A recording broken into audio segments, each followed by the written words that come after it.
medyo natawa ako nung nakita ko. Ito siya, oh.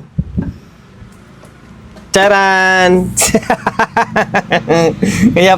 kaya pala sabi ko parang nangangamoy sunog. Ito pala yon. Ayan, oh.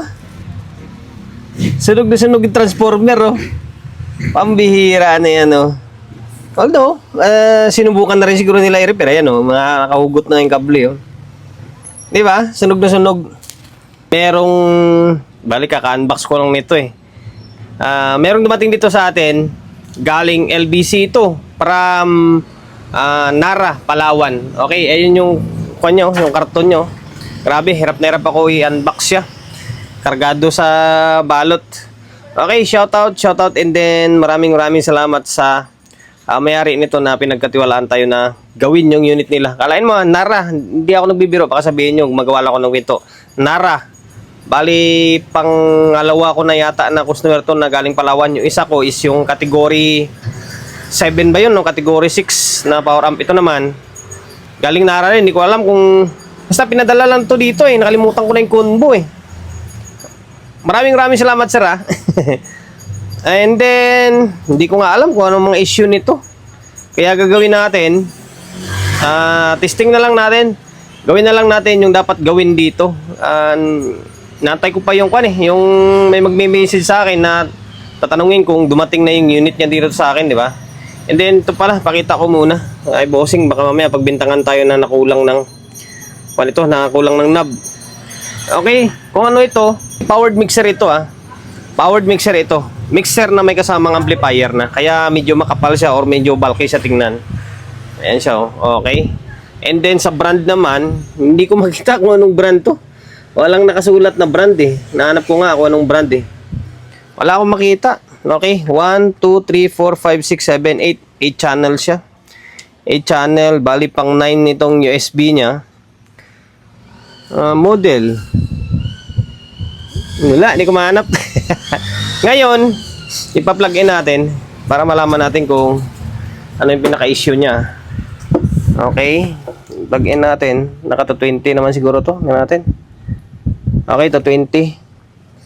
Ngayon, plug in natin. Okay. Kapag ganito, nagto-troubleshoot kayo kung saan galing man yung mga unit, dalawa pala yung kulang na knob. Napansin ko itong isa. Ito, tsaka ito.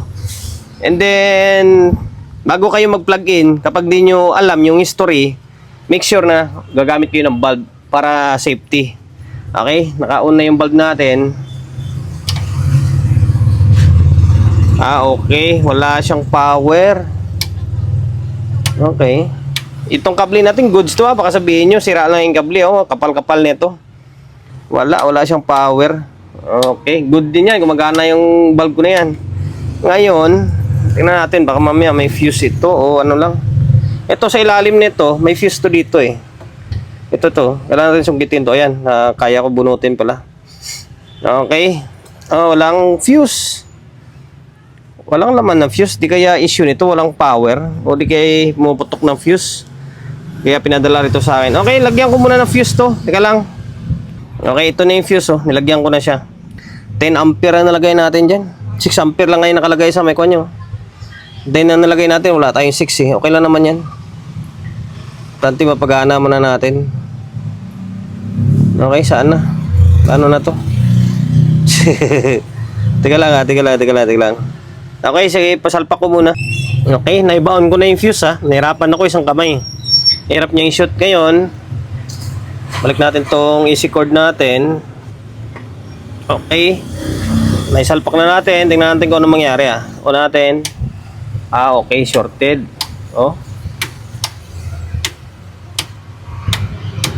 May shorted. Ngayon, sa ganitong klaseng mixer, hindi to SMPS yung supply niya. Transformer type ito. Ngayon, maari sira nito is transformer. Sa transformer, or kung hindi man transformer, baka mamaya may shorted ng mga output, kaya bumibigay yung fuse niya. Para mas makita natin, baklasin natin. Ang problema nito, daming baklasin. Okay, baklasin ko muna. Sa totoo lang, hirap gumawa ng mixer. Kasi ang daming baklasin ng mga tornilyo. Sana sa likod lang madudukot natin siya. Okay, tanggalin ko muna. Ito, natanggal ko na yung takip. And then, Medyo natawa ako nung nakita ko. Ito siya, oh. Charan! kaya pala sabi ko parang nangangamoy sunog. Ito pala yon. Ayan, oh. Sunog na sunog yung transformer, oh. Pambihira na yan, oh. Although, sinubukan na rin siguro nila i-repair. Ayan, oh. Mga nakahugot na yung kable, oh. Di ba? Sunog na sunog. Ang gagawin natin dito, wala na, hindi na natin i-repair yan or ano pa, i-rewind. Ang mangyari dyan, magsahanap na lang tayo ng ibang transformer. Tapos, yun na lang ipapalit natin. Tapos, yung mga voltahe, kailangan, kaso mga voltahe na ito, hindi na natin makuha to. Wala na, hindi na natin makuha to kasi sunog pati plastic eh. Okay, diskartehan na lang natin to. Ito 80 by 80 volts yung capacitor. Malamang yung supply nito is mga nasa 40 sa amplifier ah. Eh may mga sunog pa pala na parts dito oh. Makikita nyo oh, may mga sunog na parts oh. Wala kasing fuse siya eh, kaya siguro bumalik yung sunog dito sa may transformer. Bate yan oh, biyak yung mga diode oh. Biyak yung mga diode nya. Okay. Paano nang mangyari ito? Baka sakali na lang to kung magawa natin o hindi. Sana wala. Sana hindi tinamaan yung man nandito.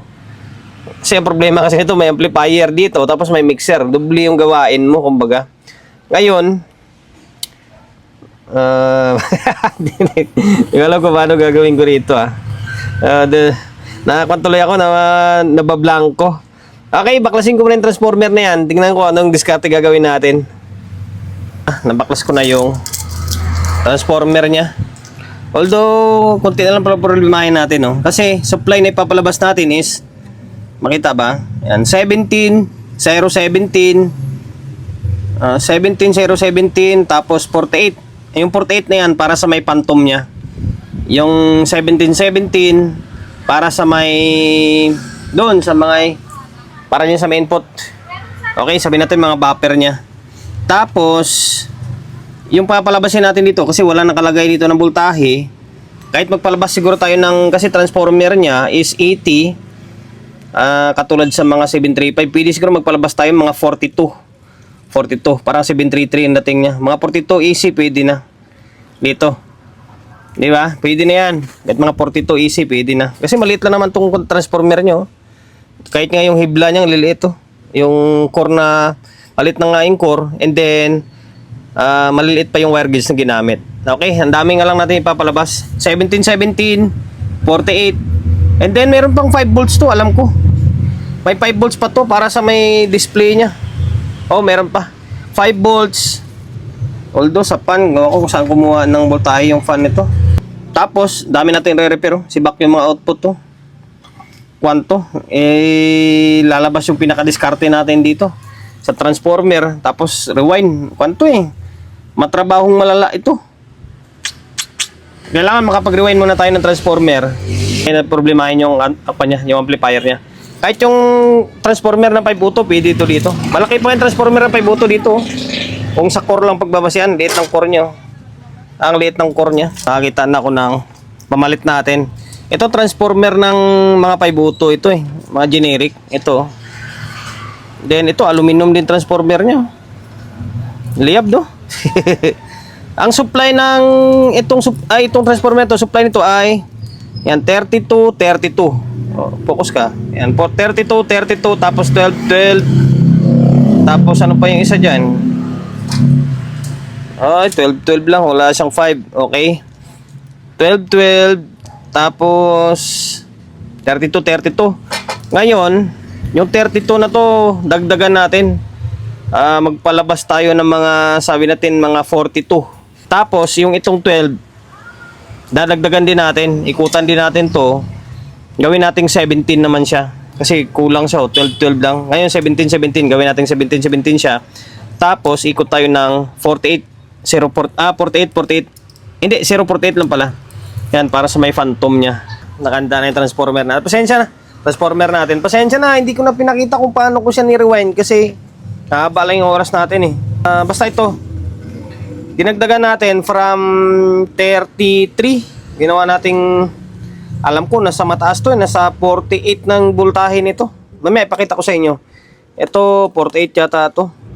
Tapos yung ito voltahe ito ng 48 din ito.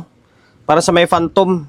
Tapos ito yung 1717. Tapos ito 9, naglagay ako ng extra para sa kung sakali sa may fan niya or sa may display yung 5 volts.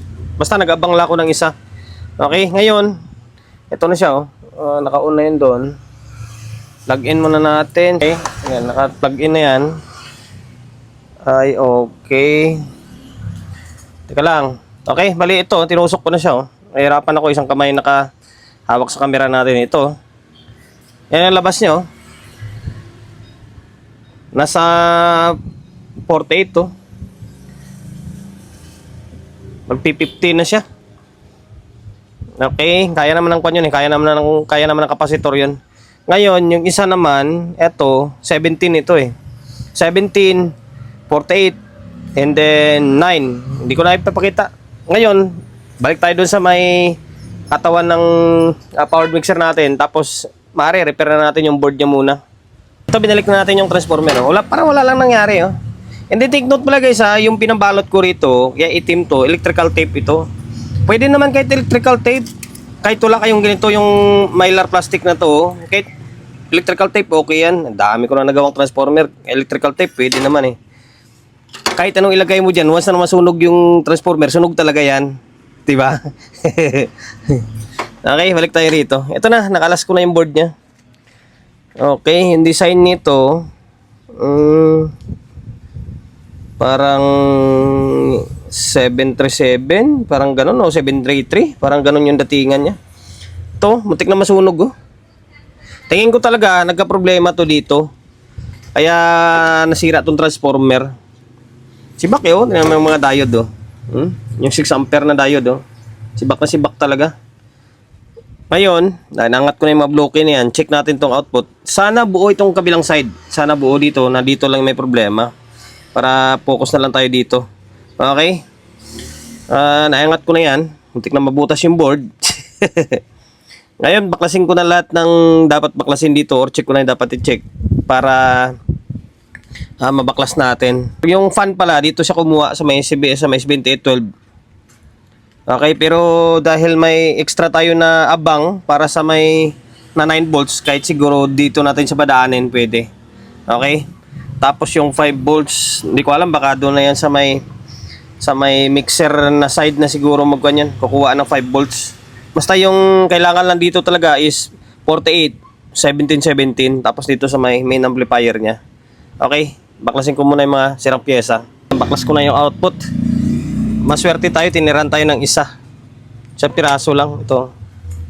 Itong isang 5200 and then yung A1943 ubos talaga. Tapos ito na yung pamalit natin kung sakali. Ayan Pero bilib ako sa may fusible na resistor nito na 1.25. Namaga na yung board sa init pero buo pa rin. Bira, hindi mo lang bumigay. Pero kung may fuse sana to, wala kasing fuse to maagapan sana. Okay lang, lagyan na lang natin ng fuse mamaya to. Buo. Buo yung kwan. Buo yung mga fusible samantala namaga na sa init yung board Buo.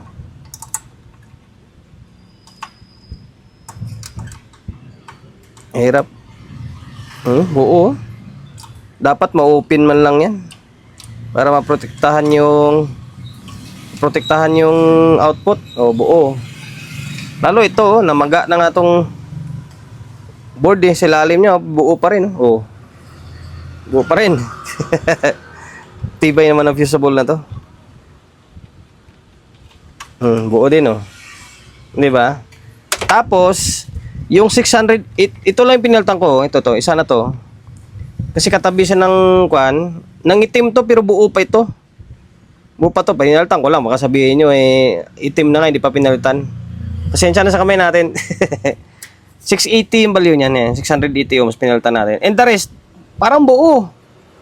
Parang buo siya. Ngayon, ibalik ko itong mga bloke, tsaka natin babalik yung output. Magkuhan muna tayo ng bias, check natin yung bias niya kung maging normal siya or hindi. Sana sa kabilang side is buo. Okay? Medyo nahirapan ako na nandibago ako sa disenyo nito. Design nito ay kapag hindi nakakabit itong mixer, ay di magno-normal yung bias niya. Tapos hindi magre-relay. Parang dating niya yung, alam mo yung disenyo ng parang DB Audio yata yun. Ano ba ang isang klaseng design na kapag hindi nakakabit lahat ng kable is hindi siya magre-relay. Ganon din ito eh. Ayaw. Tingnan nyo, pero normal na kahit pa paano. Ayun, dinagdagan ko na ng output eh. Kasi kapag magsukat ako, wala, ayaw niya. First time ko kasi makagawa ng itong klaseng powered mixer eh. Ngayon, teka lang, tukuran natin. Yan, tinukuran ko siya. Kapag hindi siya nakakabit yung ito, ayaw eh. Ngayon, nagno-normal na siya, nagre-relay na. Ayan, nagtitrigger ang relay. Ulit.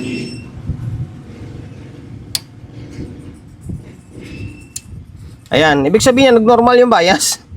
Kapag binunot mo naman, sige, ulitin natin ha. Bunutin natin yung mga kanya, mga anik-anik niya. Okay. Ayan, pag binunot naman natin siya, okay. Nag-trigger tapos bumalik yung relay. Ulitin natin. Ngayon, ayaw na to.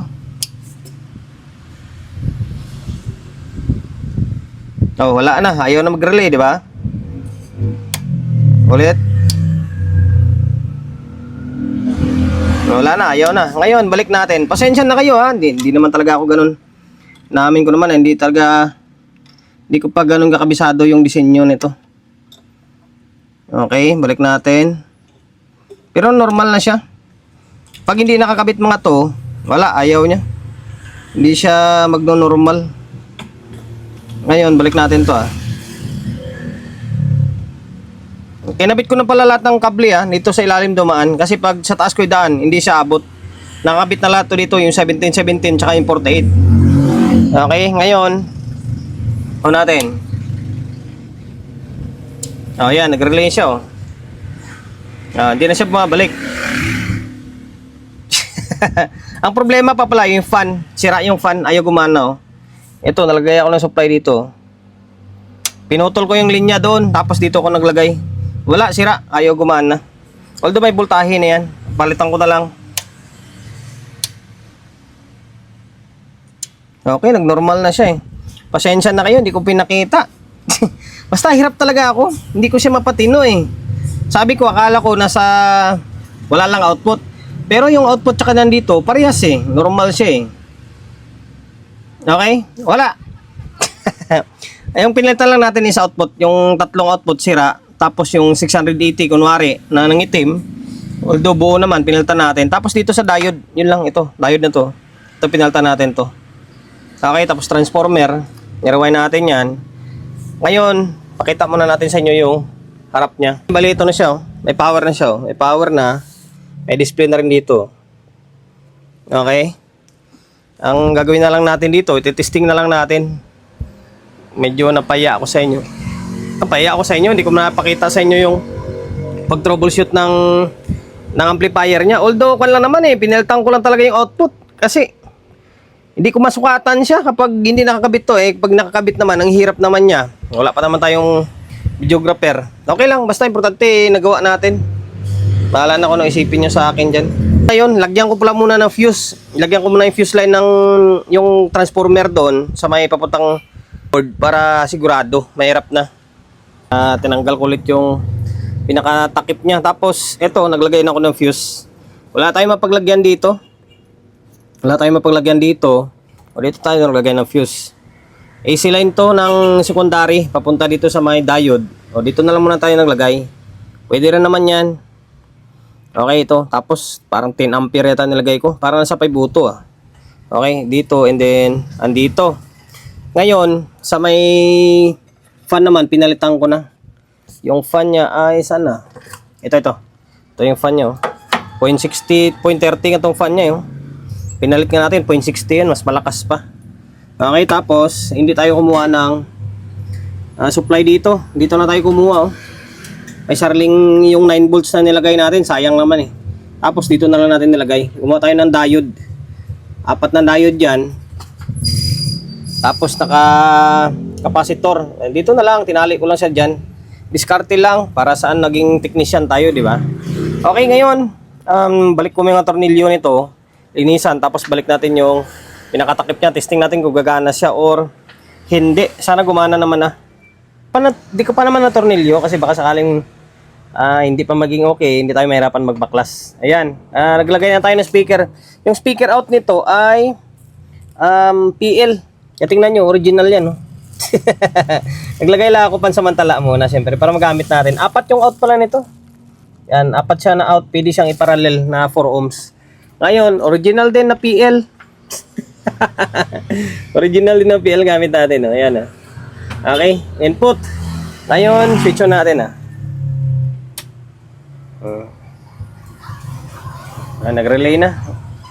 Ganda ng fan, lakas ng fan na nilagay natin. 60 ampere yan eh. 0.60 ampere Ngayon may nakakabit na yung speaker na yung input natin, gumagana na itong cellphone natin. Ngayon, set up natin muna. Okay, naka-on tayo, naka-isang input lang. Ito, gumana lang to, okay na yan. Okay, ayan. Ha? Ayun, gumagana na siya,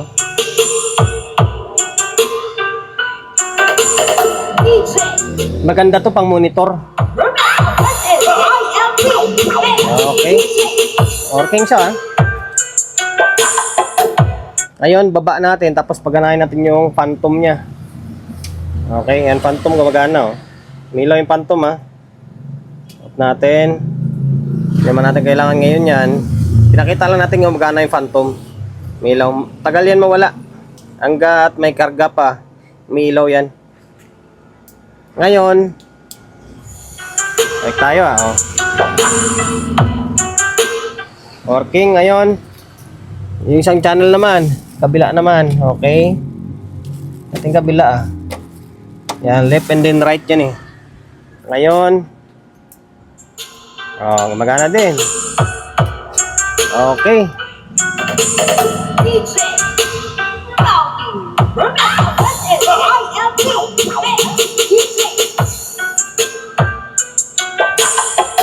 Okay na, hanggang dito na lang. Hahaba lang lalo yung video natin.